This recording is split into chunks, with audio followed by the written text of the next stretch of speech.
If I were a new agent starting today, I would not try to be doing more. I would actually try to be doing less, but with a lot more intention behind what I'm doing. Because looking back, when I first started, the biggest mistake that I made early on was not anything about my effort.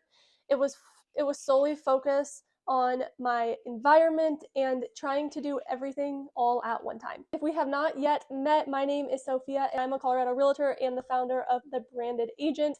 This channel is for you if you're an agent who wants to build a personal brand, if you want help showing up consistently online and turning your content into closings without any of the burnout. Everything that I share here only comes from real life experiences, so take it from me. I've been here, I've done it, I've made these mistakes.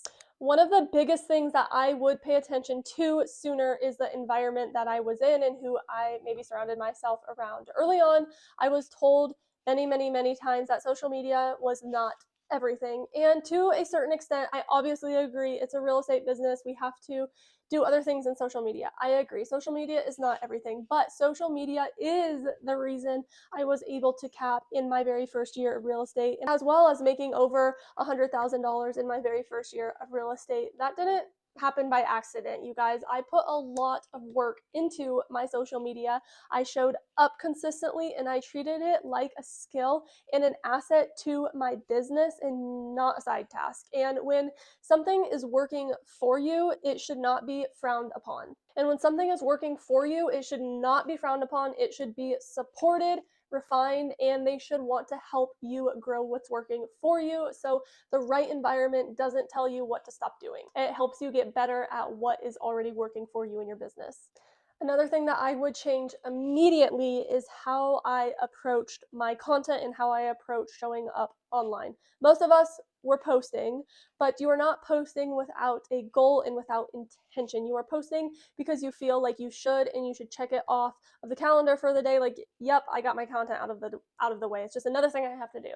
Not because you know what the post is supposed to do. Content is supposed to support your business. So before you post anything, you should be asking yourself, is this building trust with my audience? Is this starting conversations in my DMs? Or is this positioning me as the local expert? Because posting without a goal will always feel very draining. I firsthand can say I have felt so drained in many aspects because when content feels pointless, motivation then disappears and then you disappear. That is not a discipline problem, it's a strategy problem. Early on in my journey, I was trying to talk to everybody. I was trying to talk to the buyers, the sellers, the investors, the expireds, the FISBOs, literally anybody and everybody. And when you talk to everybody, you guys, your message gets very watered down and you don't even know what you're saying, especially when you first start. People don't like feeling like you're not talking directly to them. So the moment I stopped trying to appeal to everyone and started talking to one or two types of people, everything completely shifted. My content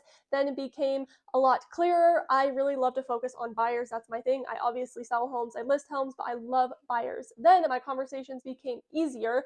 Trust then happened a lot faster with my audience. So you do not need to serve everybody. You need to serve the right people and serve them very well. Fortunately, this is a hard lesson that I think I'm still learning. And it took me a while to sit down and notice this. I used to say I was so busy today, but when I really looked at my days, I had to be very brutally honest with myself. How many real conversations was I having? How many follow-ups did I actually complete? Did I check all my follow-ups off of my calendar? How many times was I picking up my phone and getting distracted? Busy feels productive. I can't tell you how many times I sat down with my coach and was like, I'm so busy. No, sis, you weren't busy. You were not busy. But productivity in real estate is measured by conversations, it's measured by follow-up, and it's measured by trust. It's not measured by chaos, and I'm the first to say I live in chaos. I think a lot of us do. But if your days feel full but nothing is moving forward and the needle's not going, it's time to audit how you're spending your time in your day. A really good thing that I have learned is to sit down and write down every 5 minutes what you're doing. That way you really see where you're spending your time. How many times did you pick up your phone? Did you actually call those people? Another big mistake I made early on was trying to do everything.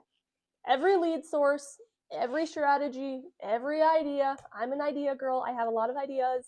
Instead of getting good at just a very few things, I kept going wider. Now I live by this, and I think you do too. Pick 2 or 3 things and you need to go deeper. Don't go wider, go deeper in the things that you are concentrating on. For example, if you want to focus on, let's just say, open houses and they're not converting, don't immediately say, oh, open houses do not work, because they do. You need to sit down and be real with yourself and ask yourself, did I have real conversations today? Did I provide the people walking into my open houses value? Did I follow up properly? Depth beats hopping to the next strategy every single time. So sit down and be real with yourself, because everything works, but sometimes it's about going deeper and not wider. Another thing that I wish someone told me sooner is it's okay to be you. Whoever you are is incredible, and it's okay if you do not want to serve everybody. Finding a niche does not limit you. If anything, it's gonna up you. It gives you clarity. The clearer I got about who I wanted to work with, the easier everything became. Your people will find you so much faster when you stop trying to be there for everybody. I'll tell you what actually moved the needle for me in my business. Consistency, showing up every single day and treating real estate like it is a full-time job, because it is. There is so much to do.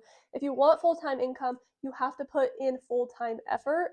What mattered most was not about being busy. It was having real conversations. It was being in front of people. It was about following up and building trust over time. Trust takes a lot of time. People always say when they trust you, they'll buy with you. So there are no shortcuts around that. But the biggest shift for me happened when I found an environment that prioritized my education and my collaboration. These are the 2 big things for me. And my first brokerage was good about education, but not collaboration. So when learning is encouraged, not gatekept, when collaboration is very normal and not competitive, that's when doors start opening up and your world truly just opens. Opportunities start expanding and growth feels very supported instead of isolated, and it's awesome to surround yourself with big thinkers. I love that. So being in an environment that values education and collaboration changed the trajectory of my business. If I could go back and tell my first year self anything, it would be this: stop trying to do everything and stop trying to be everybody. Start doing the right things with intention. I promise you're not behind. You do not need more strategies. You do not need more ideas. You need clarity, consistency, and the right environment around you supporting you. If this was helpful, please make sure that you subscribe to the Branded Agent channel. I post deep dive videos like this every single week to help real estate agents build sustainable businesses through visibility, strategy, and systems, which are all very important. And remember that you do not need to do everything. You need to do the right things consistently. Thank you guys so much for watching this video, and I can't wait to see you on the next one. Bye!